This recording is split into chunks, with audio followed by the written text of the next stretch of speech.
ফরিদপুরের নগরকান্দায় আলোচিত লিমন হত্যার ঘটনায় জড়িতদের দ্রুত গ্রেফতার ও বিচারের দাবিতে সংবাদ সম্মেলন এবং মানববন্ধন করেছে ভুক্তভোগীর পরিবার ও গ্রামবাসী। রোববার বেলা 11টায় উপজেলার তালমা ইউনিয়নের শাকপালদিয়া গ্রামে নিহতের পিতা সারোয়ার মৃধার উদ্যোগে মানববন্ধন ও সংবাদ সম্মেলনের আয়োজন করা হয়। ঘণ্টাব্যাপী কর্মসূচিতে পরিবার পরিজন ও স্থানীয় শতাধিক মানুষ অংশ নেন। এ সময় নিহতের পিতা অভিযোগ করেন, গত 13 নভেম্বর তার ছেলে লিমন মৃধাকে শ্বশুরবাড়ির লোকজন মারধর করে জোরপূর্বক বিষ খাইয়ে সড়কের পাশে ফেলে যায়। মৃত্যুর আগে মুমূর্ষু অবস্থায় লিমন নিজেই ঘটনার স্বীকারোক্তি দেন, যা ইতোমধ্যে সামাজিক যোগাযোগ মাধ্যমে ভাইরাল হয়েছে। আমার বউরে আনবার দেয় না, পরে আমারে লাগতেছে, মারছে, কলা ডিবে ধরছে, পরে কইতে তোর হাতে দিব না। আমি ওর কাছে দিয়ে আমার অপরাধ, কই তোর কোনো অপরাধ নাই, তোর হাতে আমার মেয়া দিব না। পরে আমারে বিষ খাচ্ছে, গাড়িতে উঠে দিয়ে দিতাম। পরে রাস্তায় এসে আমি গৌরেছি, পরে মাসে আমার গাড়িতে উঠে দিছে। 16 নভেম্বর চিকিৎসাধীন অবস্থায় তার মৃত্যু হয়। ঘটনার পর 20 নভেম্বর শালতা থানায় একটি হত্যা মামলা দায়ের করা হলেও এখন পর্যন্ত কোনো আসামিকে গ্রেফতার করতে পারেনি পুলিশ। মানববন্ধনে বক্তারা দোষীদের দ্রুত গ্রেফতার ও সর্বোচ্চ শাস্তি নিশ্চিতের দাবি জানান। তারা বলছে যে আমরা মেয়ে দিব না, আমার বারবিটা বলছে কে দিবেন না, কে আমার অপরাধ কি? বলে তোর অপরাধ নাই, দিব না। বলে কেন দিবেন না? আমি কি অন্যায় করছি? বলে তোর অন্যায় নাই, আমরা মেয়ে দিব না। তারপরে আমার বারবিটা হয়তো দুই কথা কইতে পারে, কিসের নেগে দিবেন না। তারপরে আমার বারবিটা মারছে, মারার পর কইছে তোরা তোমার মাইরাই ফেলাবি, তাহলে আমার একটু তোরা পানি দে। ওই পানির সাথে বিষ পান করে জোর করে খাওয়ায় এটা বেনে উঠে রসুলপুর আজানের টাইমে রসুলপুর পোলের পর ফেলাই থুয়ে গেছে। পুলা মানে খবর দেয়, হ্যাঁ পুলা মানে হাসপাতাল।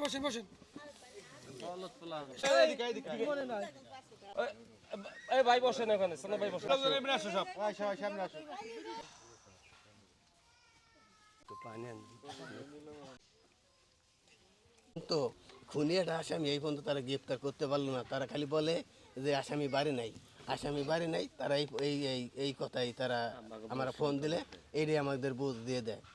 সাংবাদিক এলাকায় যাই, আসসালামু আলাইকুম। তাই আমার ছেলে 12 তারিখ এলো বিকালে শ্বশুরবাড়ি গেছে। শ্বশুরবাড়ি যেয়ে তারা আমার বউ আনতে চায়, আমার বউ তারা আসতে দেয় না। শ্বশুরি এবং ওই বউ আসে না। না আসার প্রয়োজনে ওই বোর অন্য ছেলেরাতে পরকীয়ার আছে। পরকীয়ারে পরে আমার ছেলে গেছে 12 তারিখে গেছে, রাত্রে তারা মারধর করছে। মারধর করে আমার ছেলে তারপরে তার পরিবার যদি মারধর করে তাহলে সে তো ঠিক হবেই। সেই কারণে তারা রাত্রে মারধর করে 12 তারিখে গেছে। 13 তারিখে 12 তারিখে সকালবেলা 13 তারিখে সকালবেলা বিষ খাওয়াইয়া রসুলপুর বাজারে তারা ফেলাই গেছে। ফেলাই যাওয়ার পরে বাইরে মানুষে হসপিটালে 250 বেডে নিয়ে গেছে। নিয়ে যাওয়ার পরে আমাদের জানাইছে, আমরা যাই দিই হসপিটালে ভর্তি। তারপরে তার মুখের আছে, তার মুখের রেকর্ডিং আছে, প্রমাণ আছে, ভিডিও আছে। 16 তারিখে রাত 11:30 সে মারা যায়। এই কারণে আমি শালতা থানায় মামলা করছি। মামলা করার কারণে এই পর্যন্ত একটা আসামি তারা গ্রেপ্তার করলো না, এই আমার দাবি। কত তারিখে মামলা করছিলেন? মামলা করছি 20 তারিখে। 20 তারিখে মামলা হয়েছে, ডায়াল হয়েছে। আপনার ছেলে মারা গেছে কত? আমার ছেলে মারা গেছে হলো 16 তারিখে। 16 তারিখে রাত 11:30। আমার ছেলে 12 তারিখে আমার ছেলে শ্বশুর বাড়ি আমারে বলে যায়, মা আমার টাকা দাও, আমি বউ নিয়ে আসি। তখন আমার ছেলের আমি টাকা দিই, আমার ছেলে 80 মহিলা। এই ঘটনা তো জানি, কিন্তু কিভাবে মারা গেছে সবই জানি।